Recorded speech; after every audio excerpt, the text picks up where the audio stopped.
Happy Sunday. Happy Sunday, everybody. And for me, if it's Sunday, that means it's book review Sunday because every Sunday I review a different book. And man, I have reviewed a ton of books this year. I've gotten really good feedback from the people that have listened to it, so thank you. And in fact, if you're checking this out, I appreciate you. I appreciate you giving me a little bit of your time. We have done everything from mindset to sales skills to leadership, every type of book. We've done technology. It's been great.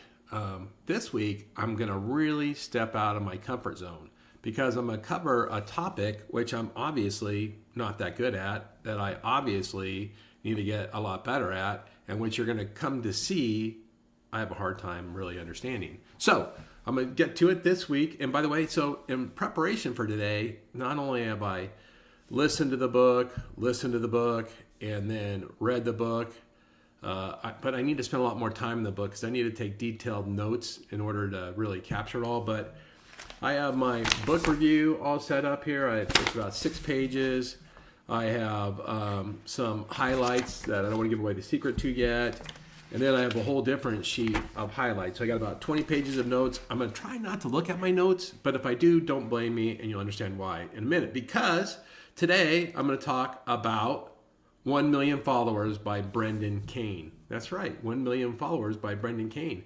And it's about how to build a massive social media audience in just 30 days. Now, honestly, I didn't read this book because I want to build my audience. I read this book because I want to get better at doing what I'm doing right now. And in truth, I've been just starting to dabble in social media and post and videos for about 6 months. And I started at 0, meaning no comprehension, no skills. And now I'm at maybe plus 0.5, still not a lot. And I get a ton of feedback, which I appreciate. Almost all of it's well-meaning and almost all of it's super helpful about how I could do a lot better, because I can. Whether I could shorten my content or make my content more interesting, or if I could get better hooks, or if I could speak better, or if I could have better visuals, or if I could do better production, or if I could have a better background. I get a ton of feedback, and I really appreciate the feedback because it just lets me know I need to get better. And when I first started this, I wasn't trying to be good. I was just trying to be fresh. I was just trying to figure out what the heck all this is. And so in an effort now to try to up my game, I'm going to start actually studying it. I'm going to read books like 1 Million Followers, and I have quite a few other books lined up. I'm in the middle of Hook Point, which you can't see. I'll show you my screen. I'm in the middle of Hook Point right now. Dave Savage sent it to me. Suggesting my hooks need to be better. I totally appreciate it. That's another thing. I get feedback from great, people online. People are really good at it, like Dave Savage and Renee Rodriguez, Amir. I get great feedback. So thank you all for your feedback.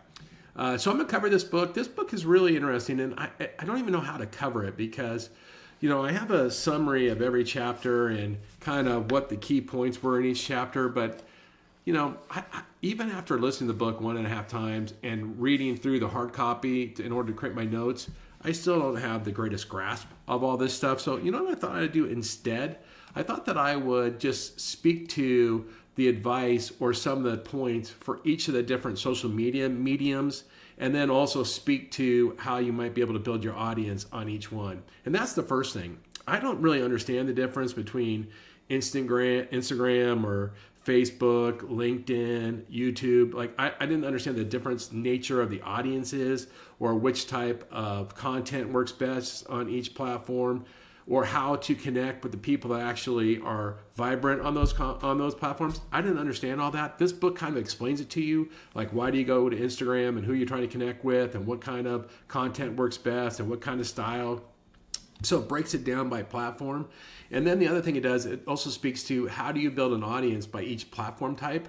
What are the best devices, tools, or vehicles to build an audience? And I was surprised. First, I was surprised about how the algorithms work on each of the different, platforms. I was surprised how you can build audience you can actually buy clicks. You can do all these other, which I'll maybe talk about, all these other devices to build your audience.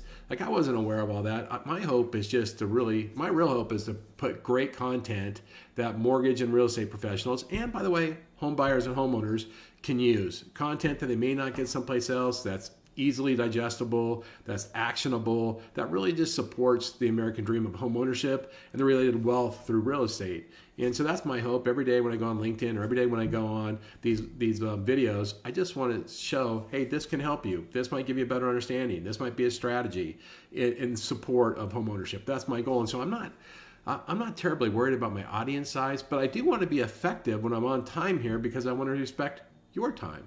So when I'm on video, I want to make sure I'm doing the best I can so that the content can be digested and it helps you and you enjoy it. So I hope to get a little bit better. And I don't know about all these different platforms. We'll investigate. So let me just quickly talk about, in the book, he really only covers 4 platforms. He doesn't talk about TikTok or Snapchat or the other platforms. In Instagram, here the characteristics were it's a visually driven platform focusing on photos, videos, and stories. It's ideal for branding, influencer collaborations, and instant visual impact. The pros are high engagement rates compared to other platforms, strong community, building potential features like stories, DMs, and comments, opportunities for virality through Reels and Explore, and then you get access to younger demographics, especially Gen Z and millennials. Now, I don't understand what all that means. I'm only starting to learn all that stuff. I'm dabbling on trying to understand the differences of that stuff. The cons are it requires consistent visual creativity and high quality content to stand out. The algorithm favors frequent posting and engagement, demanding more effort. And then the organic reach has declined due to the platform's monetization priorities. Of all those things, it's the algorithm is super interesting. It's not how often, I know he says how often you post, but not how often you post, it's how much engagement you get, really, to drive your success there. Now, strategies to try to build your audience is collaborate with influencers to amplify your reach. He talks about this a ton for every platform, how to collaborate with influencers. Use hashtags strategically for discoverability, and then post behind-the-scenes content. Utilize Instagram stories for authenticity. So there you go. There's your Instagram. Going to YouTube, he really liked YouTube. Honestly, Facebook is his favorite, but he did have a lot of positive things to say about YouTube. For YouTube characteristics, it's long-form video platform where watch time is most critical metric. That's so important. It's not how long your video is. It's not how many videos you have. It's how long your audience watches your video that actually moves the algorithm. All right. YouTube focuses on sustained engagement, audience retention, and searchability. The pros are evergreen content has a longer shelf life compared to other platforms. It has strong monetization opportunities through ads and sponsorships. It has a high discoverability through search and related videos. YouTube has the best search engine functions of all the social media platforms. It builds deep audience connections through consistent themes and storytelling. The cons are content creation is resource intensive and time consuming. It requires advanced editing skills and production quality to compete. You can see I lack that, by the way. Its building an audience takes longer compared to platforms like Instagram or TikTok. So there's the pros and cons. Strategies from the book: prioritize watch time and retention to rank higher in recommendations. Collaborate with creators in similar niches for cross promotion. Use analytics to understand trends and optimize content. Now, I will tell you, in this book, half the book is about A/B testing, figuring out what's resonating with your audience, doing more of that. Like it might say, hey, run 20 20 posts of a particular content, run it 20 different ways, all sorts, and then see which one goes best. And then over time, you're going to figure out what's working with your audience and what isn't. He probably spends half the book talking about testing. All right, so that's YouTube. Let's go on to Facebook. We all know Facebook. Most of us know Facebook. It's a versatile platform for community building, targeted ads, and sharing diverse content types. It focuses on personal connections and group engagement. The pros: strong targeting capabilities through Facebook ads. I've never done Facebook ads. See, that's something. There's so many things I have to learn. I will say too about Brendan Kane. He has very robust websites to support his book. I think he has 6 or 7 different websites. In fact, it's very prevalent in the book. He refers to his websites 43 times. So 43 times he says go to, Brendan Kane like 43 times go to Hook Point or go to 1 million followers. He tells you that he has great content systems for free on his websites. Go there and check it out. I honestly haven't a chance to go there and check it out because I've read the book so many times just trying to figure it out. But there's a ton of support, and you can go to those websites whether you have them or not. Maybe I'll post them in my notes. Okay, so going back to Facebook, the cons are organic reach has significantly declined due to prioritization of paid content. It's highly competitive ad space and can be costly for small-scale campaigns. And Brandon, throughout the book, he talks about almost every person with a large following has paid to grow that following through a number of different ways. That it's very hard to organically grow a large following, which I didn't fully understand. I don't fully understand what he was saying about paid, even though he talks about it a ton. I'm going to have to learn more about that. And then the logarithm changes, which makes it hard to predict performance. So key strategies for Facebook is use dark posts to test content and refine targeting. Dark posts mean you're not posting it from your Facebook site, meaning you're doing it blind. That way your audience doesn't get targeted with the 20 samples 40 times. Focus on video content. Another strategy, focus on video content as it performs better on the platform versus static. Build communities through Facebook groups or niche engagement. So that's Facebook. That gets us now to the fourth one, LinkedIn. We all know LinkedIn. It's the one I'm on the most. It's actually one I'm okay on. It's a professional networking platform designed for career-oriented content and connections.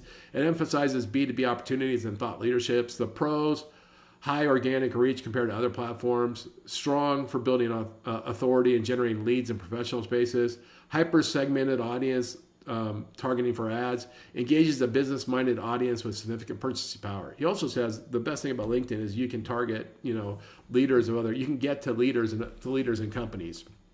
You can get to the C-suite through LinkedIn with just a little bit of effort. Now the cons: requires constant value-driven content to maintain visibility. It has limited engagement compared to consumer-focused platforms like Instagram or Facebook. And it's a smaller user base compared to platforms like Facebook and Instagram. The other thing I'll tell you that he talks about in his book is LinkedIn has extremely expensive ad space. So if you're going to try to build your platform through ads, it's extremely expensive compared to the other platforms. The key strategies for LinkedIn is focus on creating high-value, career-oriented content. Use LinkedIn ads to generate leads and target decision makers. Engage with comments and direct messages to build meaningful professional relationships. So, of this, if you just kind of look at the summary for each one, Instagram's great for visual branding, influencer collaborations, and younger audiences. YouTube is best for long-term audience building, monetization through evergreen content. Facebook is ideal for targeting, advertising, and creating niche communities. And LinkedIn, the go-to platform for thought leadership and professional networking. That's an overview. Now, his book, by the way, literally each one of these platforms is one chapter in his book, and he has 13 chapters, including the introduction in his book. And so only 4 of the 13 chapters are actually speaking specifically to a specific social media platform. He mostly just talks about how do you build a 1 million person audience, what's the relationship, when should you go international or global, what market should you hit, how much does it cost, what are all the business KPIs in building an audience, how much does it cost, strategies. That's most of the book. I'm dumbing it down just to things I can understand, do this on the 4 platforms. The book is worth reading. My sense is the next book, one I'm going to read not next week, but the week after, Hook Point, might actually be more on point for me. But this book, 1 Million Followers, I learned a lot about it. I learned a lot about what I didn't know. I still don't know a lot about it, but it's pretty interesting. If you haven't read it, this is the most recommended book on how to build an audience in social media. It's number 1 in this genre. So if you're interested, check it out. That's all I can tell you. I appreciate you spending time here today. I appreciate you checking out my book reviews. I hope you're having a great Sunday here, right? We're right in front of the holidays, right in front of Christmas. I hope you're having a great weekend. I look forward to talking to you soon. Thanks so much for checking me out.